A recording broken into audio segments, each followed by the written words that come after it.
All right, let's discuss the ramifications of a rebel alliance in the Red Chamber with an expert on parliamentary tactics, former law clerk and parliamentary counsel Rob Walsh. Walsh joins me in the studio. Welcome to the show again. Pleased to be here. Just set the scene. This is a key election promise that the government made. It passed through the House of Commons. It's hit the Senate. It's going to what's usually a technical formality of second reading.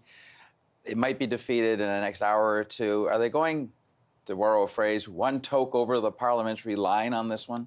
Some would think so. It's hard. It's difficult to know where the line is now with so many so-called independent members. So the profile or the role of the Senate arguably is not what we've been used to in the past, where there was an expectation that the Senate would defer to the House, and particularly on a matter that the government, the party in power, had campaigned on and got elected on, and now it's passed and it comes over. Usually what the Senate does is look at a bill and consider how it might be improved, suggest amendments, send the amendments back to the House. Some might be accepted, many might not, and it would come back to the House accordingly, to the Senate rather, and then the Senate would finally vote and pass the bill. Why would they do this even before they have a conversation about what could be done to improve it? Well, What's your suspicion here? Well, you might ask, why going so quickly to kill a bill? Usually you would let the thing pass second reading and go to a committee, and at committee you'd do the up close and personal on the bill, and you'd look at making amendments and have witnesses come in to talk about the bill and so on.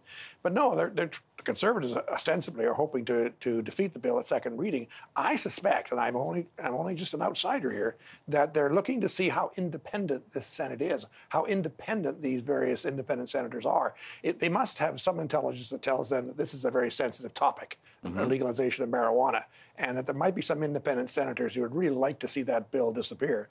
Well, are they going to vote against it at second reading? Probably not. If they really feel strongly about the bill, they can vote against it at third reading later, but go through the committee process in the meantime. Who knows? But I think there's an attempt here perhaps to try and see how independent is this independent Senate. And of course, we don't know. We don't know what independent means in terms of the Senate yet. It's early days. Well, help me with this, because there's a lot of people out there that have already made plans, and there's a lot of money banking on this bill going forward in one shape or the other. Legalization is supposed to come in July, but it'll be later than that now.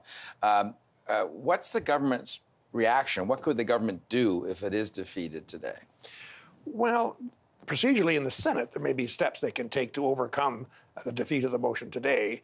I mean, don't forget, if the government has the majority of senators on their side, which might be hard to suppose if they, in fact, lose this motion, then presumably a majority of the senators are against them.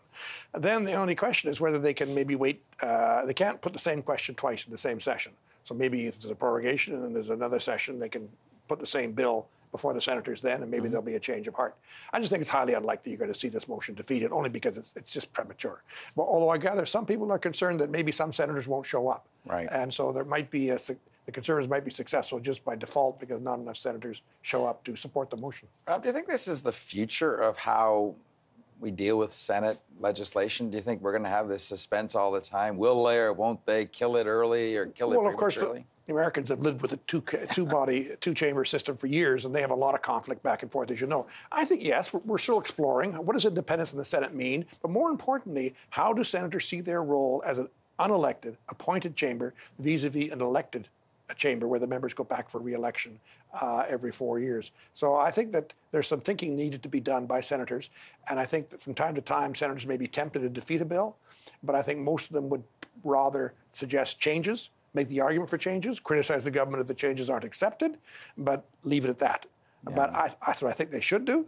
But however, who knows? What does independence mean these days?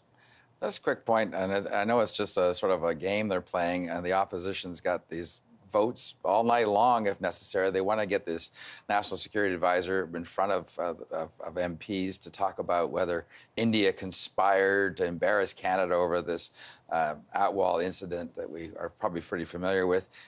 Does this work? You've seen this. You've probably sat in the middle of the House of Commons as this has gone down. Listen, oppositions have two tactics they can use. One is to shout loudly, and the other is to carry their stick, their very small stick, which is essentially one of delaying the proceedings. And they're going to punish the Liberals if they don't support their motion today by making them stay up all night. I mean, come on. I mean, it's like, you know, you're playing the game of football and the guy who says, I'm going to take the ball home and if you don't play by my rules. I don't want to play anymore unless you're going to play by my rules. Come on. You know, you put your motion, it's defeated, move on. No, instead they're going to try to keep all members of Parliament, or a large number of them, up for 40 hours or something on a vote which won't change the result. There's no way a government is going to let itself be blackmailed into producing a witness by this kind of tactic. It's just, but it's not unprecedented. It's happened in the past. It's happened in the past. All right. All right, Rob, thanks very much. Appreciate you coming in. Always interesting.